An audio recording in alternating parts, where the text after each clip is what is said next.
विघ्नहर्ता श्री गणेश, श्री गणेश, श्री गणेश।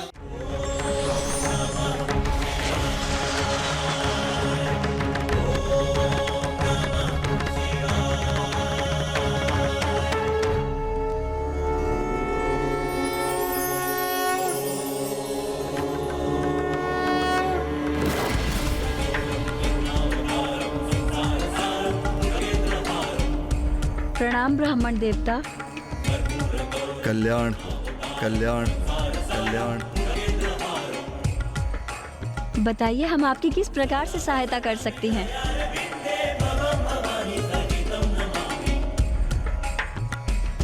मैं तो एक साधारण ब्राह्मण हूँ जो इस मार्ग से जा रहा था और मुझे एक अद्भुत तेज का आभास हुआ।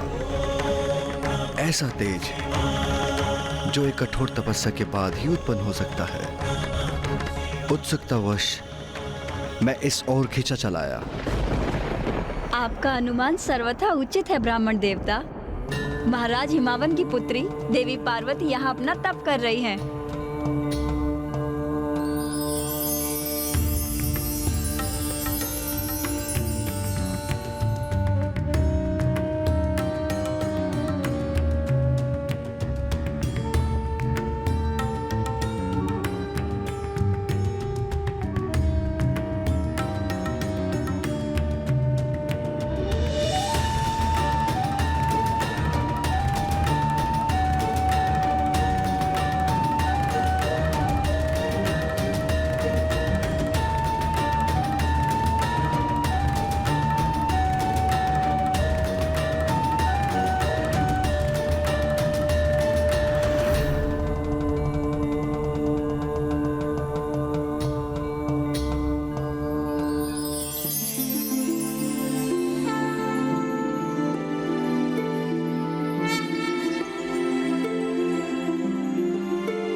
महाराज हिमावन की अति सुंदर पुत्री एक राजकुमारी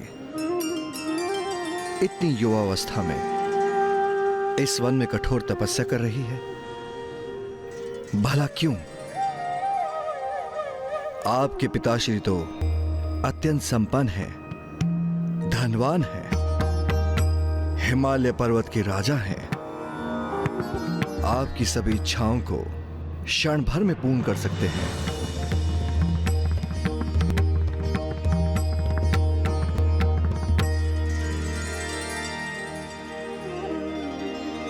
अच्छा, समझ में आया।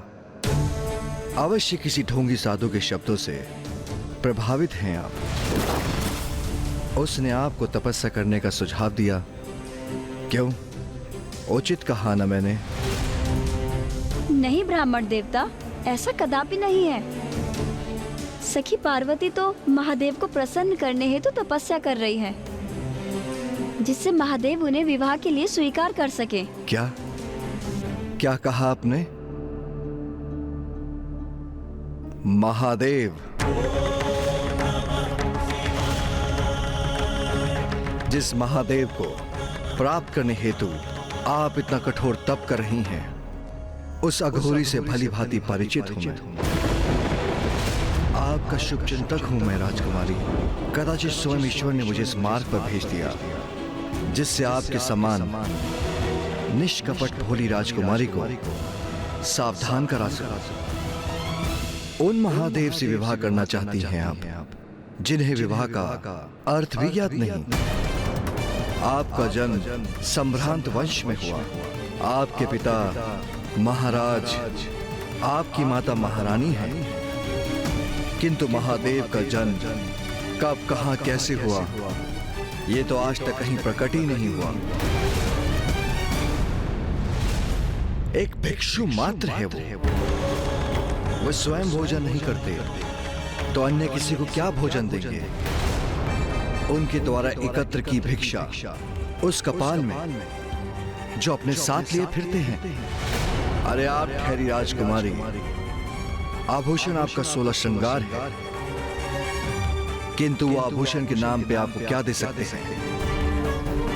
अपने कंठ का सर्प आपकी मांग सिंदूर के स्थान पर भस्म से सुशोभित करेंगे और राजभवन के स्थान पर आपको कठोर शिलाओं और गुफा वाले कैलाश पर भी रखेंगे। और तो और कभी भूल से उनका तीसरा नेत्र खुल गया तो आपको भस्म भी कर देंगे।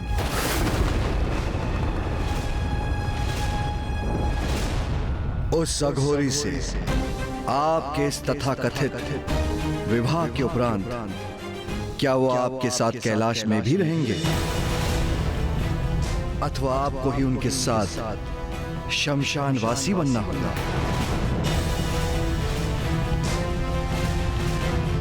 आशा है राजकुमारी कि उनके भूत पिशाच आपको कोई कष्ट न दे।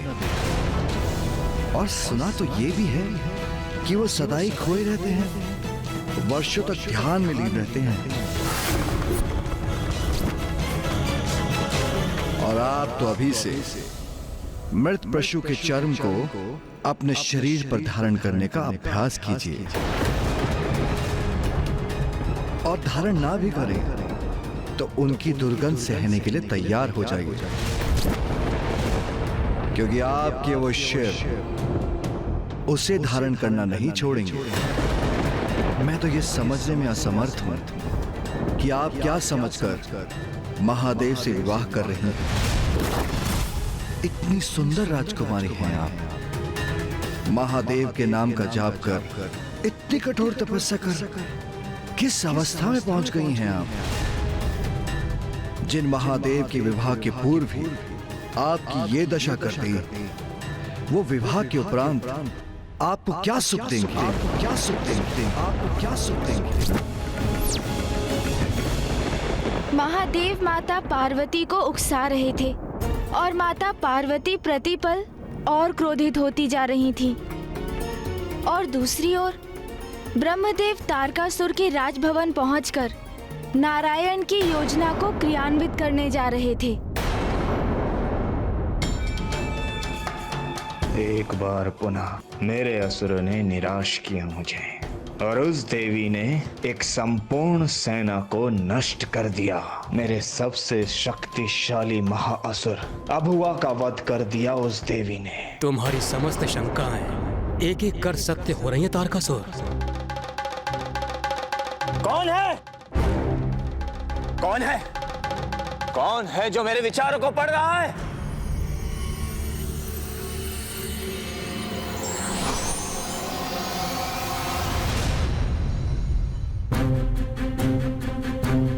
प्रणाम ब्रह्मदेव।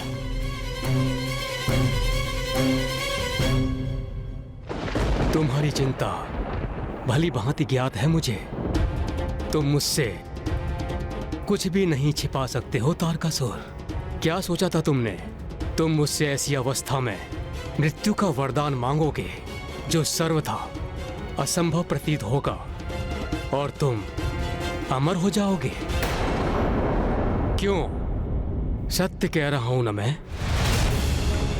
किंतु अब ऐसे संयोग प्रस्तुत हो रहे हैं जो असंभव प्रतीत होता था वो शीघ्र संभव हो सकता है। महादेव देवी आदि शक्ति अर्थात देवी पार्वती से विवाह करेंगे। इसकी संभावना बढ़ती जा रही है। यदि महादेव ने देवी पार्वती से विवाह किया तो उनका पुत्र भी अवश्य होगा और वही पुत्र बनेगा तुम्हारा काल। बनेगा तुम्हारा काल। बनेगा तुम्हारा काल हूं तुम्हारा। शीघ्र जन्म लेकर तुम्हारा वध करूंगा मैं। किंतु मैं अपने सबसे बड़े और महान भक्त के साथ ऐसा कदापि नहीं होने दूंगा।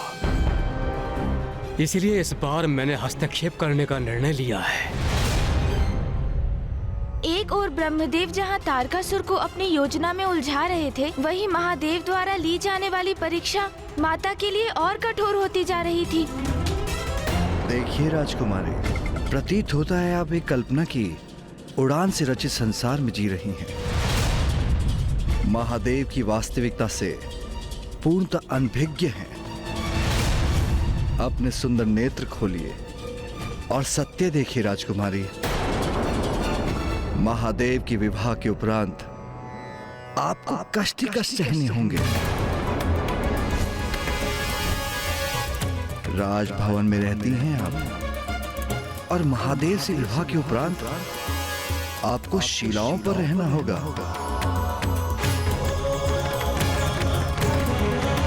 इतने सुंदर रथों पर आरूढ़ होती हैं आप, और महादेव का वाहन क्या है? वो वृद्ध बैल।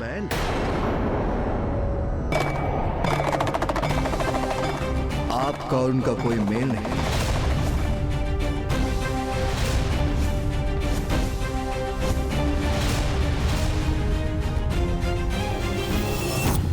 बार बार नारायण आदि शक्ति मेरे असुरों को दिए वरदान का तोड़ जो ढूंढ लेते हैं। इस बार तुम्हारे माध्यम से मैं प्रमाणित करना चाहता हूं कि मैं उनसे कहीं अधिक श्रेष्ठ हूं। मैं तुम्हारी सहायता करूंगा तारकासुर।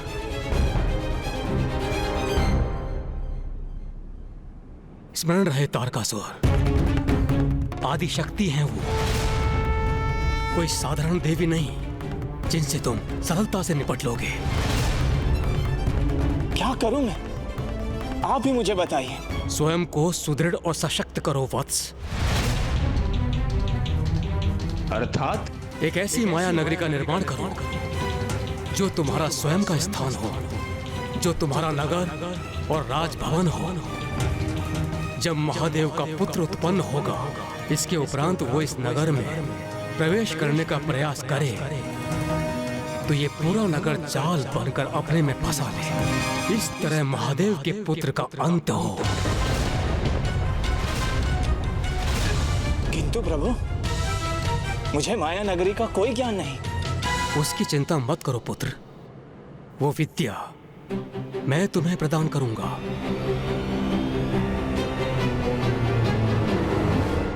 कोटि कोटि धन्यवाद प्रभु आपका। किंतु प्रभु, यदि मैं अपनी माया नगरी चला गया तो फिर स्वर्ग का क्या होगा? स्वर्ग लौटा दो देवताओं को, स्वर्ग लौटा दो देवताओं को, स्वर्ग लौटा दो देवताओं को। प्रतीत होता है तारकासुर मेरी योजना के भंवर में फंस चुका है, और उन्हें आदेश दो कि तुम्हारे अधीन रहकर स्वर्ग का कार्यभार संभालें।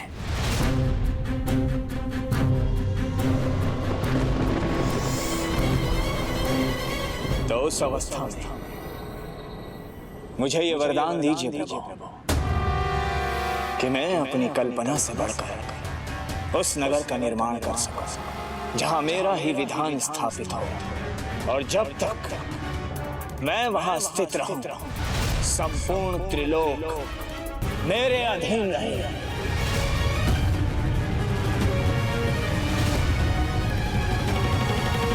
तथास्तु, तथास्तु, तथास्तु। धन्यवाद प्रभु।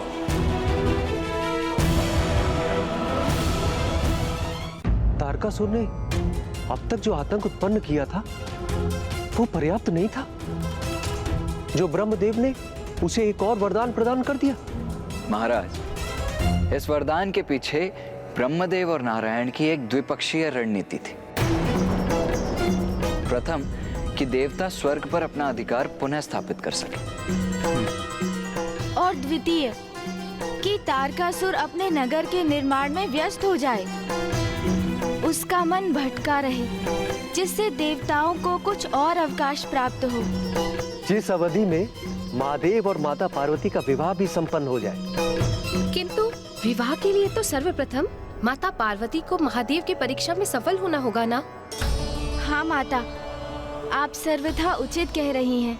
किंतु अभी कैसी परीक्षा ले रहे थे महादेव कि माता का क्रोध उनके चरम पर ही पहुंच रहा था? क्षमा कीजिए ब्राह्मण देवता, आपका सम्मान करना मेरा धर्म है, इसीलिए मैं आपको कुछ नहीं कह रही हूँ। किंतु आपको मेरे समक्ष महादेव की निंदा करने की अनुमति नहीं है।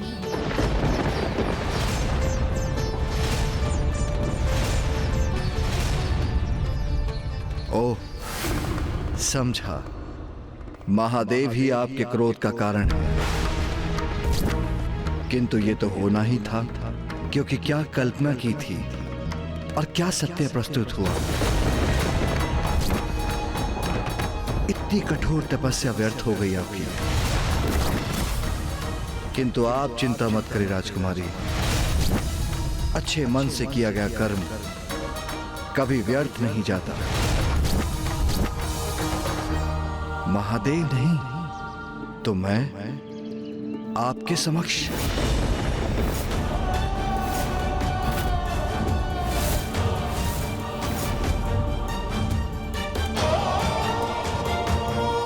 ये आप क्या कह रहे हैं ब्राह्मण देवता?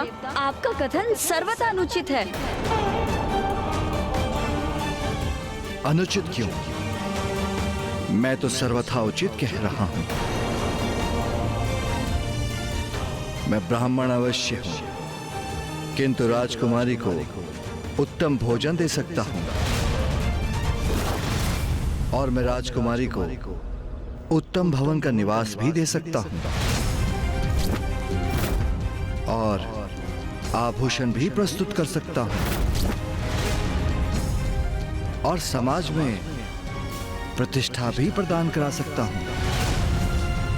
और ये सब आपको वो अघोरी नहीं दे सकता राजकुमारी। इसलिए महादेव का विचार त्याग कर मुझसे विवाह कीजिए।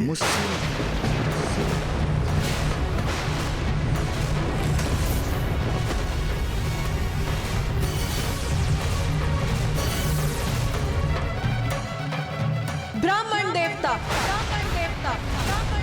इतना दुस्साहस आपका?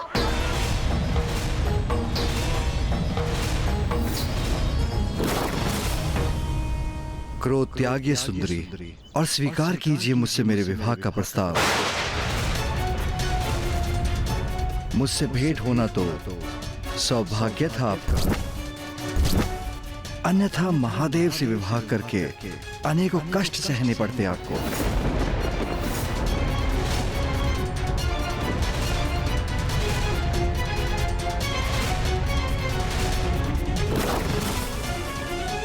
तो कहिए, विवाह करेंगी ना मुझसे? विवाह करेंगी ना मुझसे?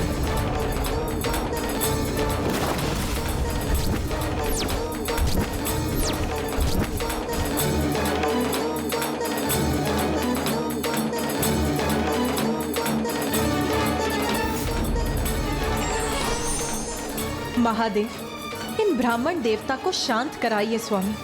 इनके अनुचित शब्द मेरे हृदय को बेध रहे हैं। मुझे ज्ञात है पार्वती, ये तुम्हारे लिए कष्टदायी होगा, किंतु ये वो परीक्षा है जिसके द्वारा ही तुम स्वयं को सिद्ध कर सकती हो, और ये परीक्षा तुम्हें देनी ही होगी। ब्राह्मण देवता इतनी दुष्टता कर पार्वती को क्यों उकसा रहे हैं? कहीं पार्वती ने इन ब्राह्मण देवता पर अपना क्रोध व्यक्त कर दिया तो तपस्या के उपरांत कितना बड़ा अपराध हो जाएगा।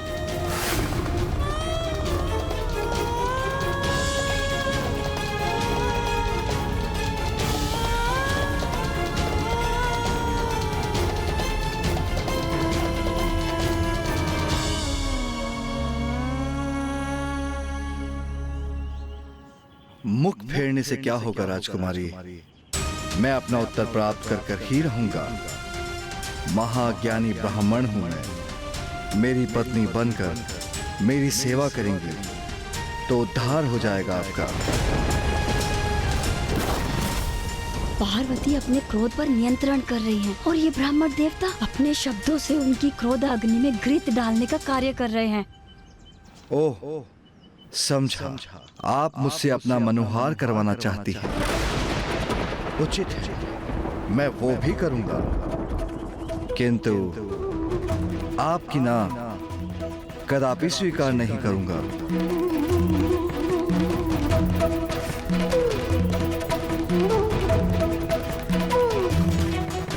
मैंने अपार सहनशीलता का परिचय दिया है, किंतु ऐसे अनुचित शब्द कब तक सहूंगी मैं? ये मेरी कैसी परीक्षा है स्वामी? उत्तर दीजिए सुंदरी। व्यक्तित्व भी अत्यंत आकर्षक है मेरा।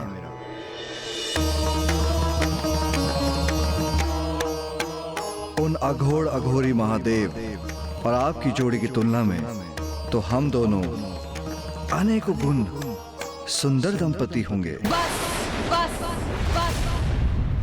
जगदम्ब मदम्ब कदम्ब वन प्रिय वासिनी हासरते शिखर शिरोमणि तुंग हिमलय श्रृंग निजालय मध्य। बहुत आदर सम्मान हो गया है इन ब्राह्मण देवता का,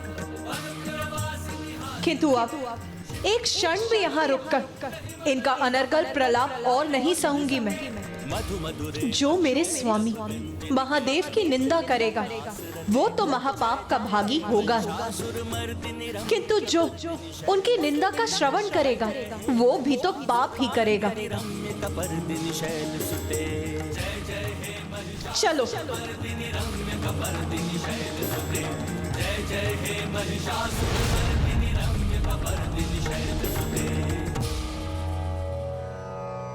महादेव की परीक्षा ने तो माता को अत्यंत कुपित कर दिया और अब वो महादेव से दूर जा रही है। अब क्या होगा? अब माता का क्रोध शांत कैसे होगा? इतनी बड़ी भूल मत करो कन्या, मुझसे मुख फेर कर मत जाओ।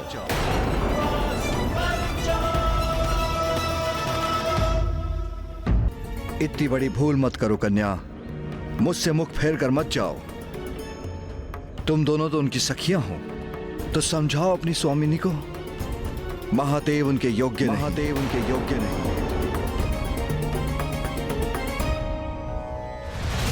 प्रतीत होता है ऐसे शांत नहीं होंगे अब आप। आपका उचित उपचार करेंगे हम। ये अचानक मेरे मन में बेचैनी कैसी?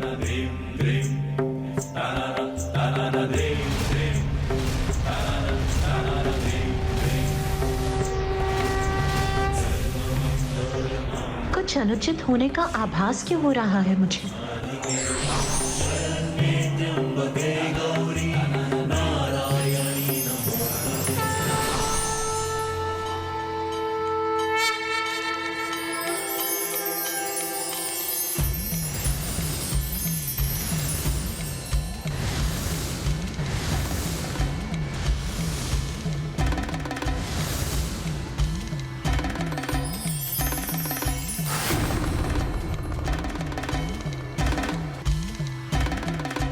प्रभु,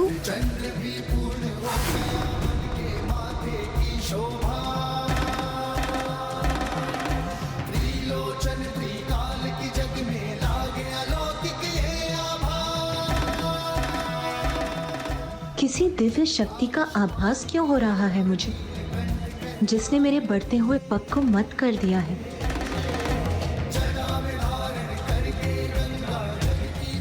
पार्वती, पार्वती,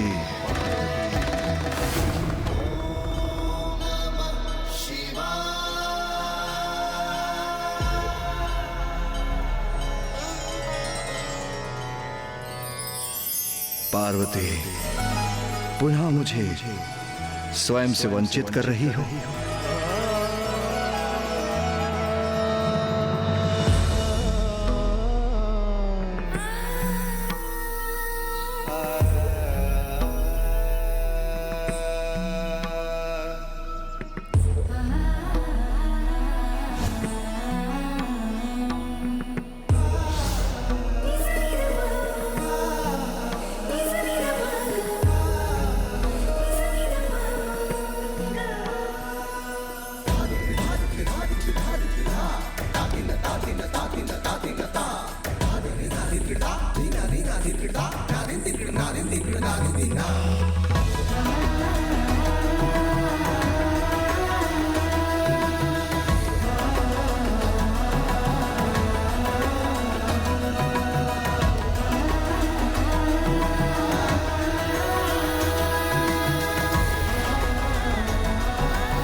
पार्वती, अपने अश्रुओं को कभी भूमि पर मत गिरने दो। ये शुभ नहीं। बहुत कष्ट दिए हैं ना तुम्हें, बहुत कठोर परीक्षा ली है ना तुम्हारी।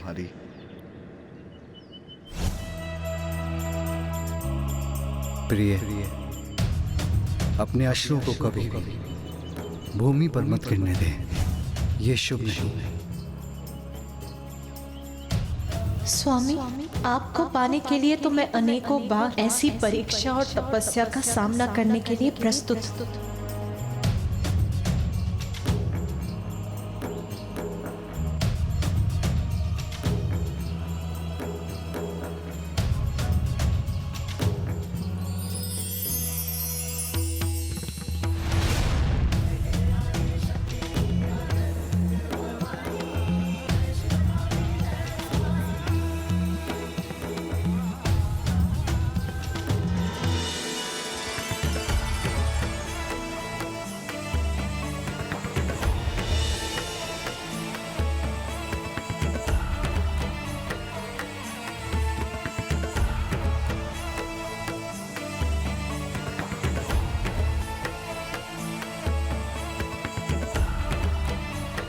पार्वती, मैंने तो तुम्हें खो दिया था, किंतु आज तुमने मुझे पुनः पा लिया। और ये परीक्षा तो उस परीक्षा के समक्ष नगण्य है जिसका कष्ट तुम 3 सहस्त्र वर्षों से सहन कर रही हो। जब इतने वर्षों में मैं एक पल के लिए भी तुम्हारे हृदय से दूर नहीं हुआ, तो ऐसा होना कहां संभव था। तुम्हें तो इस परीक्षा में सफल होना ही था प्रिय। पार्वती, मैं तुम्हारे तप से प्रसन्न हुआ और ये कठोर तपस्या तुमने मुझे पाने के लिए की, तो मैं प्रस्तुत हूं।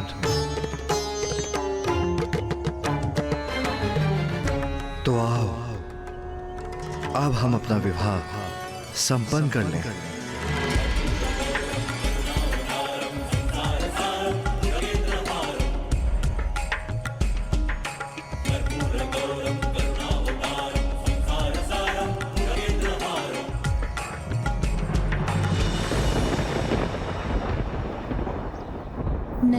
नहीं,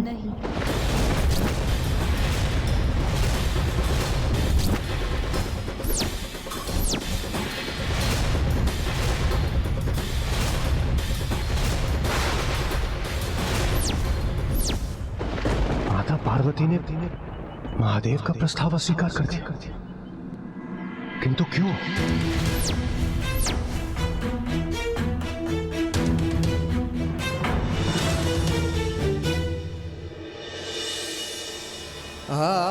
पार्वती, मेरे विवाह बंधन में बंध कर मेरा सानिध्य पाने के लिए तुमने 3 सहस्त्र वर्ष मेरी तपस्या की, और अब जब मैं तुमसे विवाह करने का आग्रह कर रहा हूं, तो तुम उस आग्रह को अस्वीकार कर रही हो। हाँ प्रभु, क्योंकि उसके लिए आपको मेरे माता पिता से अनुमति प्राप्त करनी होगी।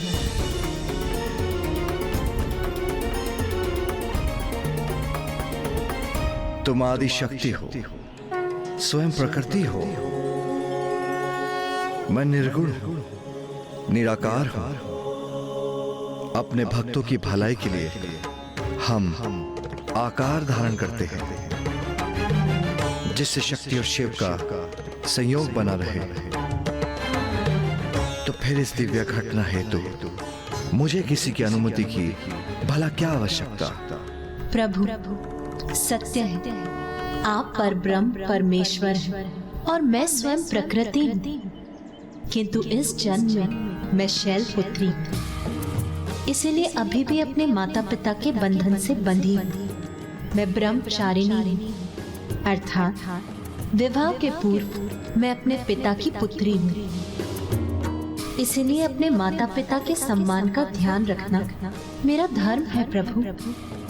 आपके मेरे मांग में सिंदूर भरने और मेरे कंठ में मंगलसूत्र पहनाने के उपरांत ही मैं आपकी अर्धांगिनी बनूंगी। इसीलिए विवाह हेतु मेरे पिता से मेरा हाथ मांगना आपके लिए अनिवार्य है।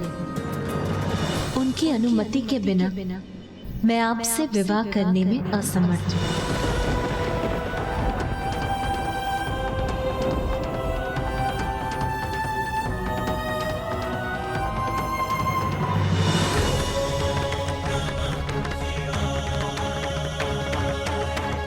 माता तो चली गई, किंतु माता पार्वती और महादेव का मिलन अब दूर नहीं।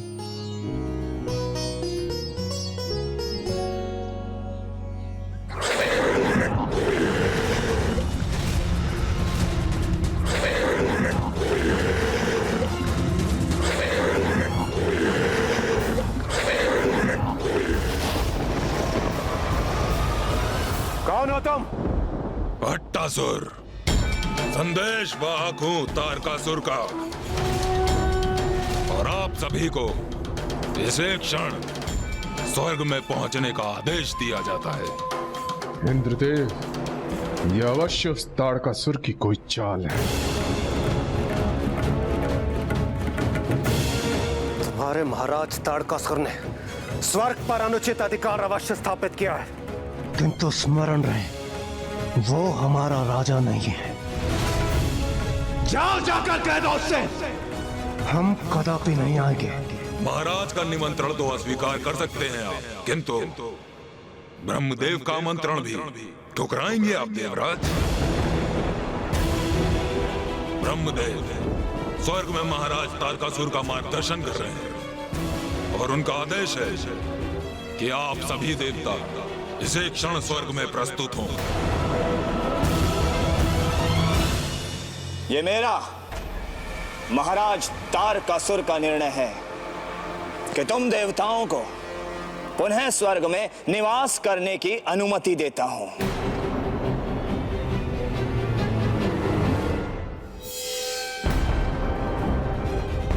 ओह, तो इसमें अवश्य ही कोई ब्रह्मदेव की योजना निहित है। तारकासुर, आप तो महान हैं, आप अत्यंत उदार हैं। हाँ। उदार तो मैं हूं, किंतु स्मरण रहे, तुम मेरे अधीन हो और मेरे राज्य की देखभाल करने के लिए नियुक्त किए जा रहे हो। ये भ्रम मत पालना कि पुनः देवराज के पद पर स्थित हो गए हो तुम। हाँ हाँ तारकासुर, आप आश्वस्त रहे। हाँ वत्स तारकासुर, उचित निर्णय लिया है तुमने। यहाँ का दायित्व देवताओं को सौंपकर इन तुच्छ कार्यों के लिए तुम्हें अपनी ऊर्जा व्यर्थ करने की आवश्यकता नहीं है। उचित कह रहे हैं आप ब्रह्मदेव, ये तुच्छ कार्य तो देवता ही करेंगे, और मेरा ध्यान केंद्रित होगा मेरी मायावी नगरी शोणितपुर के निर्माण पर। जिसका कल आज मेरी एवं मेरे असुर वीरों की प्रतीक्षा कर रहा है, जहां अब हमें जाना ही होगा।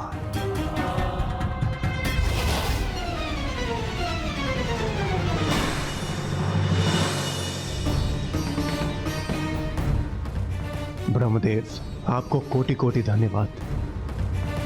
आपकी कृपा के कारण हम सभी देवताओं को एक बार पुनः स्वर्ग को अपना निवास स्थान बनाने का अवसर प्राप्त हुआ।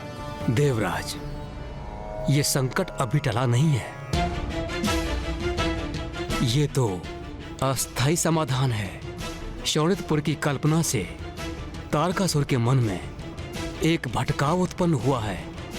इसका स्थायी समाधान तो महादेव और देवी पार्वती के विवाह के उपरांत उनके दिव्य संयोग से होने वाले पुत्र से ही होगा। होने वाले पुत्र से ही होगा। होने वाले पुत्र से ही होगा। एक और माता अपने पिता के राजभवन लौटकर महादेव द्वारा पूर्ण विधि विधान से अपने पिता महाराज हिमावन के पास उनके विवाह प्रस्ताव की प्रतीक्षा करने लगी।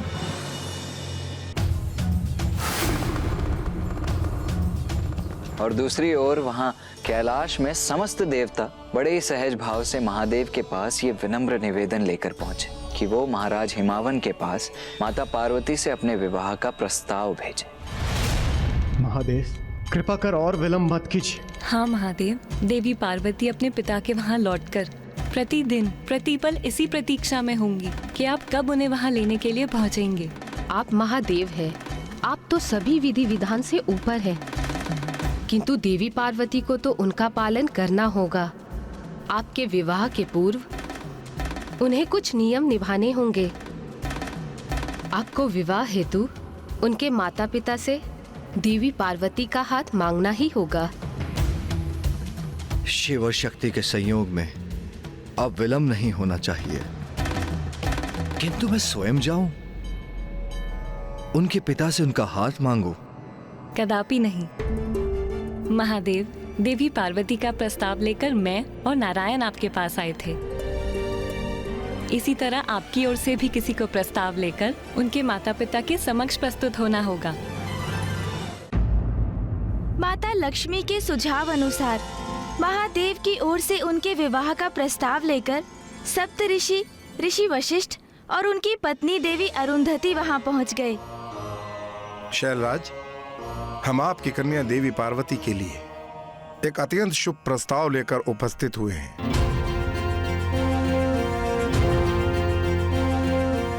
हम ब्रह्म परमेश्वर महादेव की ओर से प्रस्ताव लेकर आए हैं। आप अपनी कन्या देवी पार्वती का हाथ उनके हाथ में देकर उनके पानी ग्रहण की अनुमति दीजिए महाराज।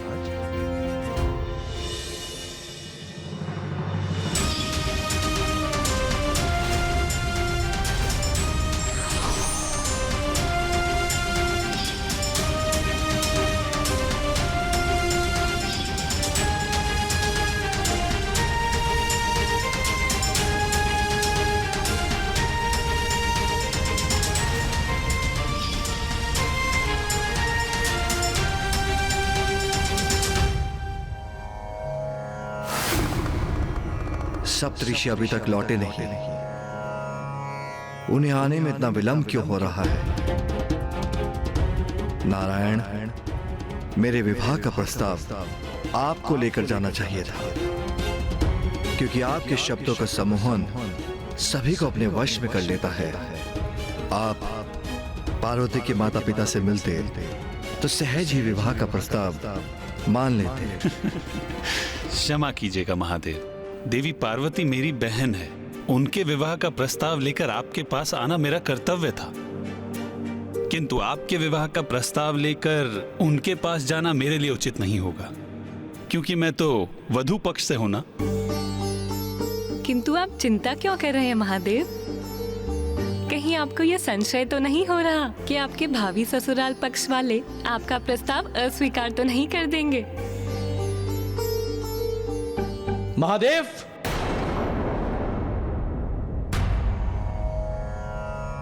प्रभु, सप्तऋषि और माता अरुंधति लौट आए हैं।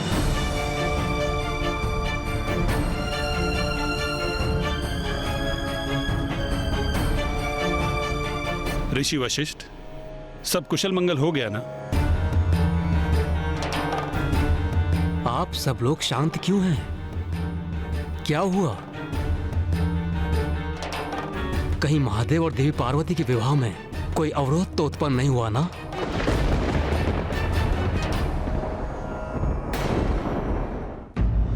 महाराज हिमावन तो ये प्रस्ताव सुनकर अत्यंत प्रसन्न थे,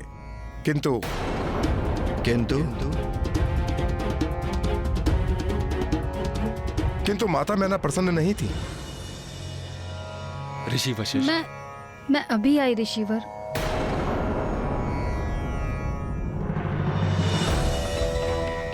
देवी मैना,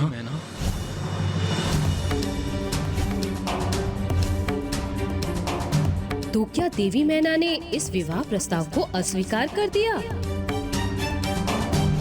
नाथ, आपको तो भली भांति ज्ञात है, उसने तप करने का हठ किया तो मैंने हृदय कठोर कर उसे जाने दिया, किंतु अब जब वो इतने दीर्घ समय के उपरांत लौटी है तो इतनी शीघ्र स्वयं से दूर जाने की अनुमति उसे कैसे दे दूं?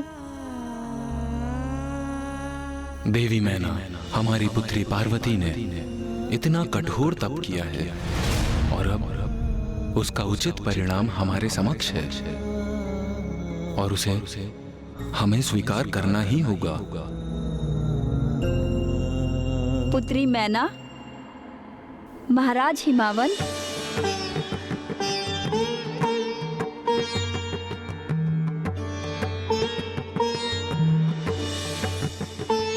माता, मैं देवी मैना को हमें ज्ञात है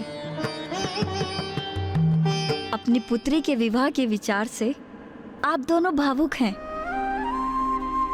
किंतु पुत्री मैना, ये तो एक नारी के जीवन का आवश्यक चरण है। जैसे तुम भी अपने पिता की पुत्री हो, फिर तुम्हारा विवाह हुआ और तुम महाराज हिमावन की पत्नी बनी। अपने माता पिता का साथ त्याग कर आप महाराज हिमावन के साथ यहाँ हिमालय पर्वत में अपनी गृहस्थी संभाली। ये तो एक ना एक दिन होना ही है ना? हाँ देवी मैना, माता उचित कह रही हैं। और हमें ये भी नहीं भूलना चाहिए कि तुमने हमारी पुत्री पार्वती को एक विशेष प्रयोजन हेतु जन्म दिया है और उसकी नियति उसकी प्रतीक्षा कर रही है।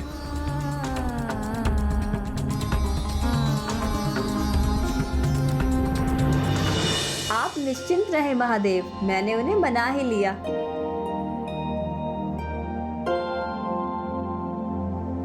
मैंने कहा था ना, मेरी पुत्रवधू अरुंधति का जाना लाभप्रद हुआ। उसने स्थिति को संभाल लिया। तो महादेव, फिर प्रतीक्षा किस बात की? अब तो आप बारात ले जाने के लिए तैयारी कीजिए।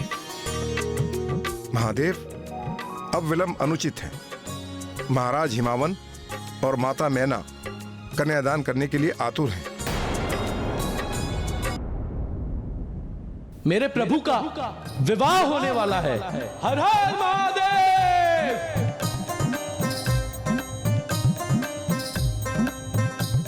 वो शिव जी बिहाने चले, पालकी सजाएंगे, भभूति लगाएंगे। महाराज हिमावन और माता मैना कन्यादान करने के लिए आतुर महाराज हिमावन और माता मैना कन्यादान करने के लिए आतुर महाराज हिमावन और माता मैना कन्यादान करने के लिए आतुर। रुकिए आप सभी, शांत हो जाइए। यदि महाराज हिमावन ने कन्यादान किया तो बहुत बड़ा अनर्थ हो जाएगा।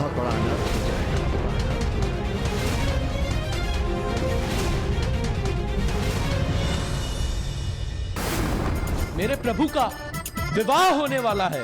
हर हर महादेव। रुकिए आप सभी, शांत हो जाइए। क्या हुआ महादेव? ऋषि वशिष्ठ, क्या महाराज हिमावन कन्यादान करेंगे? महादेव, प्रथा तो यही है कि कन्या के विवाह में कन्या का कन्यादान उसके पिता ही करते हैं, और उनका तो सौभाग्य है कि वो स्वयं महादेव को कन्यादान करेंगे और उसके उपरांत उनको मोक्ष प्राप्त होगा।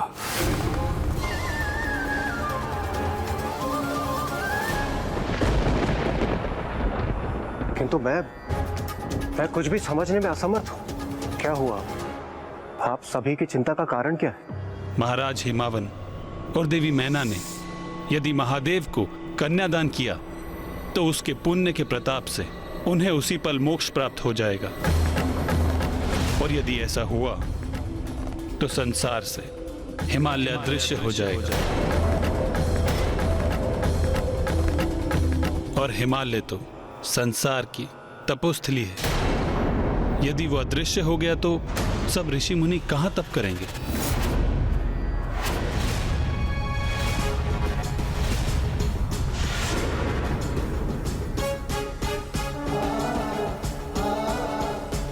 यदि महाराज हिमावन ने कन्यादान किया तो बहुत बड़ा अनर्थ हो जाएगा।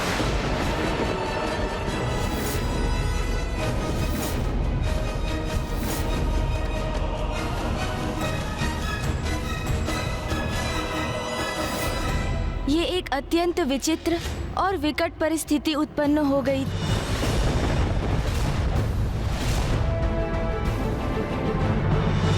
माता पार्वती पूर्ण विधि विधान से अपने विवाह के लिए प्रतिबद्ध थी, किंतु कन्यादान के बिना उनका विवाह कहाँ संभव था?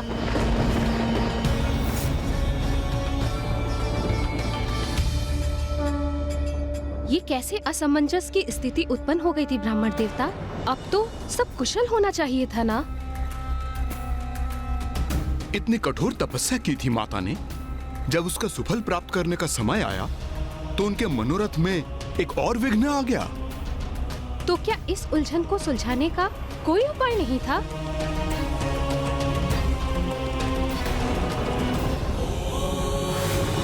हमारे विवाह के कारण ऋषि मुनि हिमालय पर्वत से वंचित हो जाएं, ये मुझे कदापि स्वीकार नहीं। और देवी पार्वती जो स्वयं प्रकृति है, उन्हें भी कहां स्वीकार होगा कि उनके कन्यादान करने से हिमालय पर्वत संसार से लुप्त हो जाए।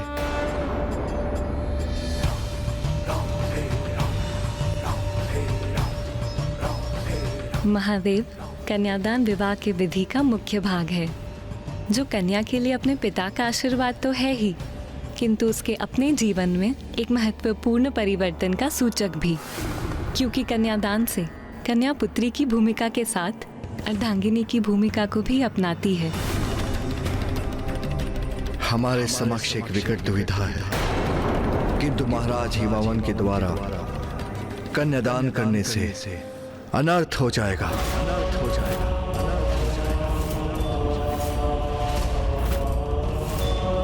जिसकी अनुमति मैं कदापि नहीं दूंगा।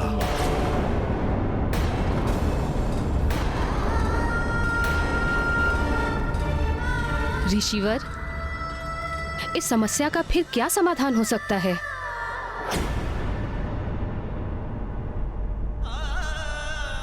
दृढ़ निश्चय हो तो सभी बाधाएं स्वतः मिट जाती हैं।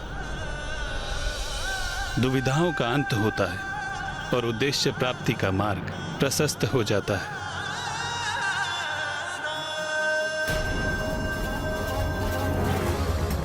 महादेव और देवी पार्वती का विवाह अवश्य होगा।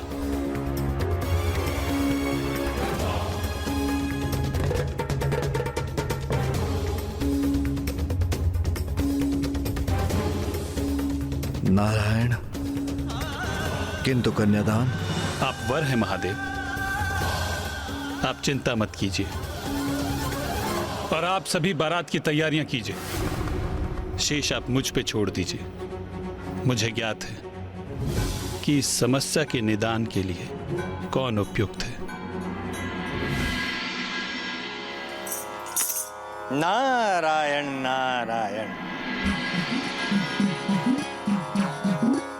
प्रणाम देव ऋषि नारद।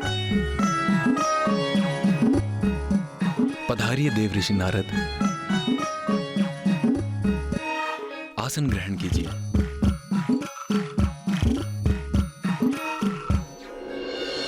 ग्रहण करने आसन नहीं हुआ है मेरा आगमन। सब कुशल मंगल तो है ना? नारायण नारायण। महारानी मैना, आपकी चिंता का नहीं कोई विशेष कारण। देवादिदेव महादेव और देवी पार्वती का अवश्य होगा लगन। महारानी मैना, अभी अभी मैं कैलाश से ही आ रहा हूं और वहां भी अत्यंत उत्साह है। सभी मैं और सभी उत्साहित होकर बारात की तैयारी कर रहे हैं बड़े उमंग से।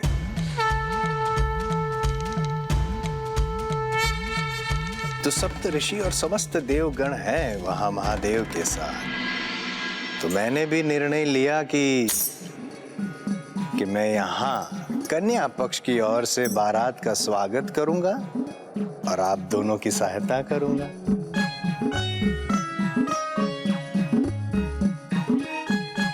आपके शुभ विचार से हम कृतार्थ हुए देव ऋषि नारद। इस शुभ अवसर पर आप हमारे साथ हैं, ये हमारा परम सौभाग्य है। नारायण नारायण। माता मैना, देवी पार्वती तैयार हो चुकी है। चलिए देवर्षि नारद, मेरे साथ चलकर पुत्री पार्वती को आशीष देने की कृपा करें। अवश्य। आइए आइए।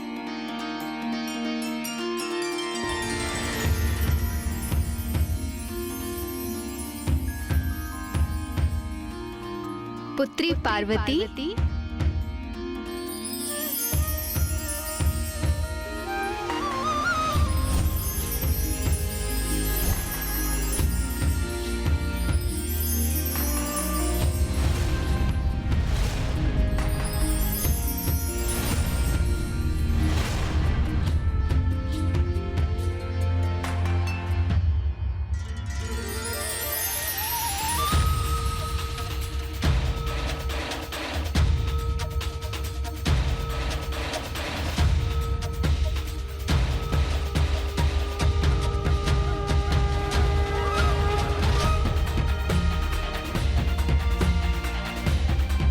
सुंदर, अति सुंदर, अद्भुत। पुत्री पार्वती, कितनी सुंदर लग रही हो तुम।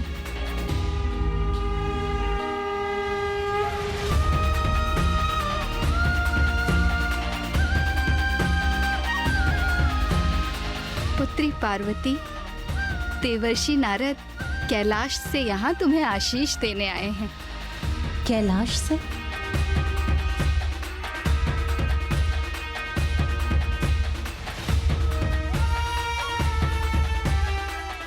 प्रणाम देवर्षि।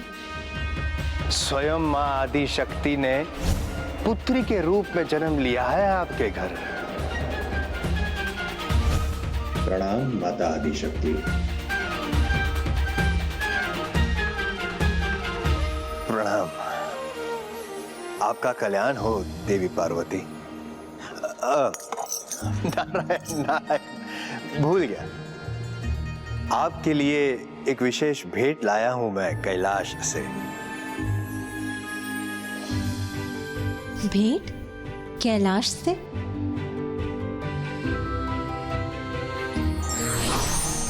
विशेष रूप से मात्र आपके लिए, स्वीकार कीजिए।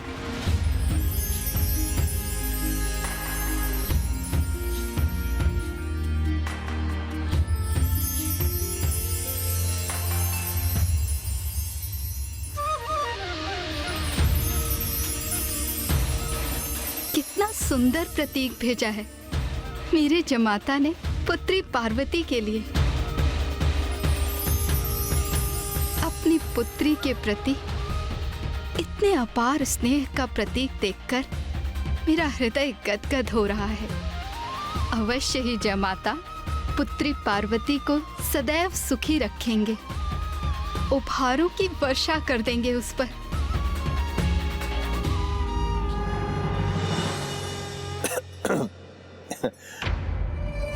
महारानी मैना, ये विशेष उपहार आपके होने वाले जामाता महादेव ने नहीं,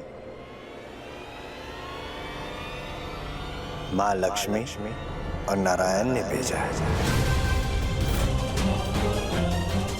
मेरी पुत्री ने इतने कष्ट सहे हैं उन्हें पाने के लिए, तो क्या ये उचित नहीं होता कि महादेव उसके लिए ये उपहार भेजते? किसी भी माँ के लिए अपने संतान के सुख की कामना स्वाभाविक है, किंतु मांगलिक कार्यों में धैर्य आवश्यक है।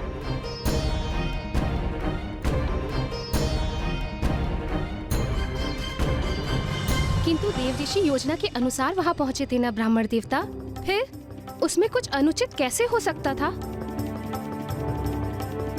और क्या था देवर्षि नारद का विशेष प्रयोजन? देवर्षि नारद वहां क्या करने जा रहे थे? आपको इस प्रश्न का उत्तर पाने के लिए संपूर्ण कथा का श्रवण करना होगा महाराज। नारायण नारायण। एक नववधू के रूप में माता पार्वती की आभा अनुपम, अति सुंदर। महारानी मैना, मैं सोच रहा हूं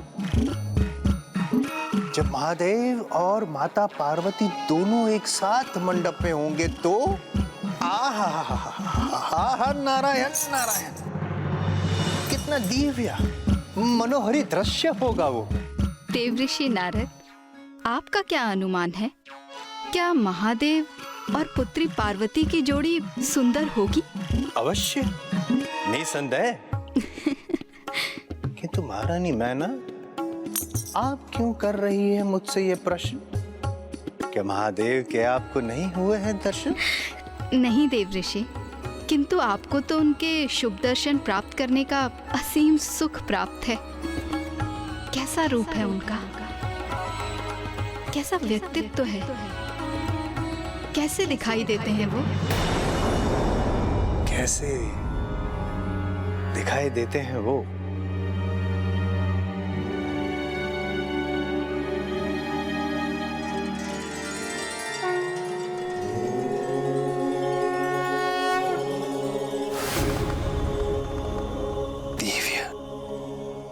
दिव्य है वे, दिव्यता की प्रतिमूर्ति है वे, जिनकी जटाओं को स्वयं चंद्र सुशोभित करते हैं, जिनका मस्तक चमकता है उनके दिव्य तेज से। मित्रों की ऐसी पैनी दृष्टि है जो आत्मा में उतरकर अंतर के सभी रहस्य को ज्ञात कर लेती है।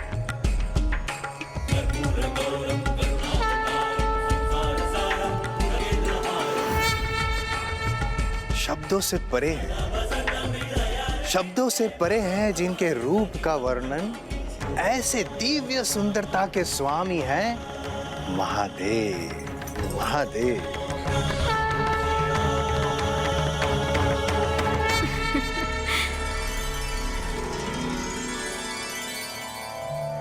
उनके समान दिव्य और सुदर्शन भला और कौन हो सकता है इस संसार में। महारानी मैना बारात द्वार पर पहुंच गई है। महारानी मैना शीघ्र अति शीघ्र आपको दर्शन होंगे, शुभ दर्शन होंगे महादेव के, और आपको ज्ञात होगा कि ऐसे जामाता को प्राप्त करना आपका कितना बड़ा सौभाग्य है।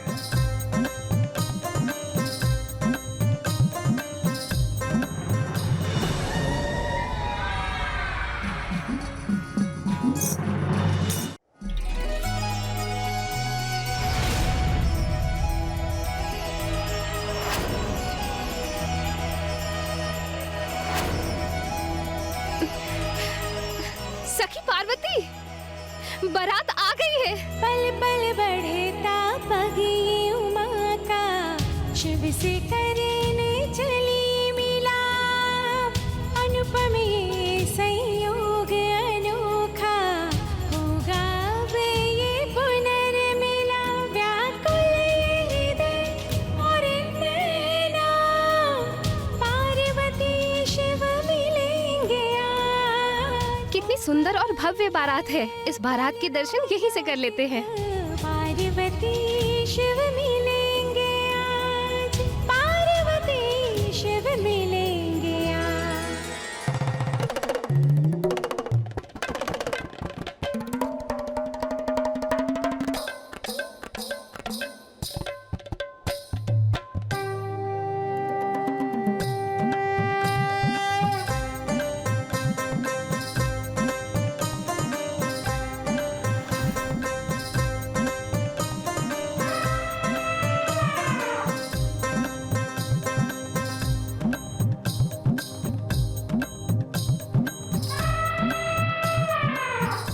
देवी मैना, आपके होने वाले जामात को ढूंढ रहे हैं आपके नेत्र, है ना? हाँ देवर्षि नारद, आपके मुख से उनकी इतनी प्रशंसा सुनकर मैं उन्हें देखने के लिए अति आतुर हो रही हूँ।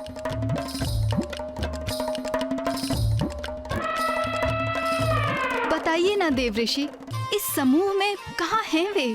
बताइए ना देवऋषि।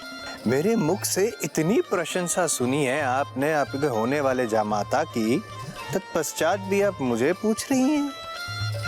जरा उधर देखिए, खुद ढूंढिए, पहचानिए। अवश्य देवऋषि।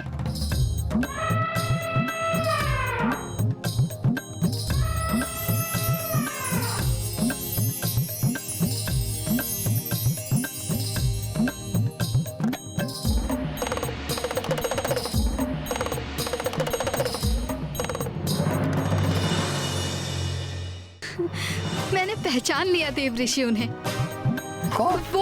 वो देखिए देवऋषि, जो अत्यंत आकर्षक व्यक्तित्व के स्वामी हैं, जिनकी चाल इतने आत्मविश्वास से भरी है, जिनका मुख इतना सुंदर है,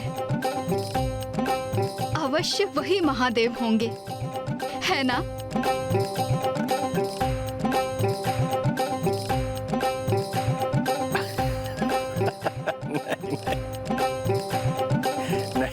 नहीं महारानी मैना, उनका सौंदर्य तो महादेव के निकट भी नहीं। वे हंसराज हैं, गंधर्व के राजकुमार और महादेव के प्रिय भक्त। ओह,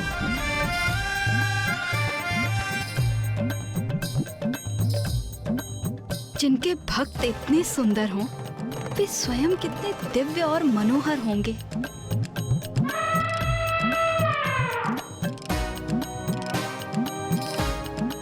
जिनकी जटाओं को स्वयं चंद्र सुशोभित करते हैं।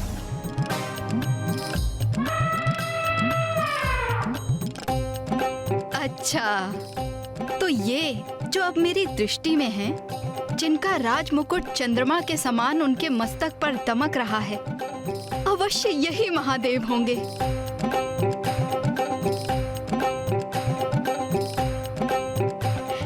है ना?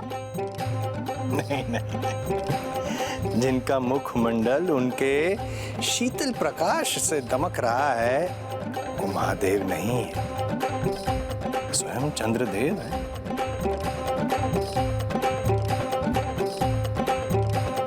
कैसा अनुपम सौंदर्य है चंद्रदेव का, जो स्वयं मेरे होने वाले जामाता की जटाओं में सुशोभित हैं।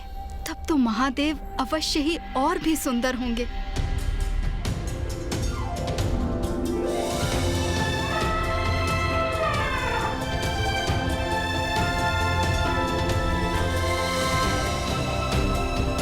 जिनका मस्तक दमकता है उनके दिव्य तेज से।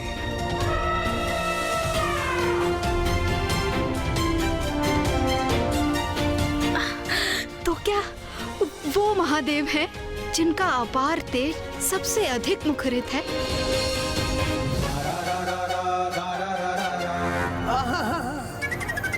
जिनके तेज से समस्त संसार को ऊर्जा प्राप्त होती है, वो महादेव नहीं है, सूर्यदेव है।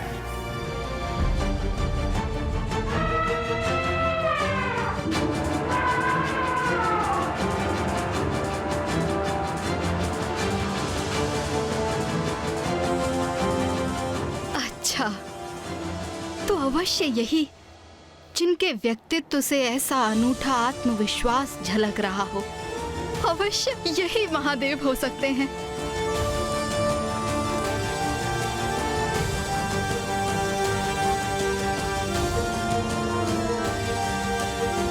महारानी, जिन्होंने अपने तप से इतना अनुपम आत्मविश्वास प्राप्त किया है, वो इंद्रदेव है।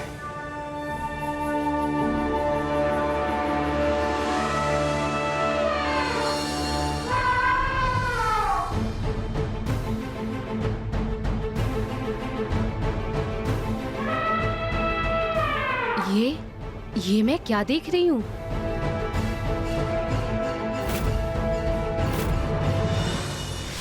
क्या हुआ? माता अकस्मात चिंतित क्यों हो गई? क्या अब भी विवाह में कोई विघ्न था?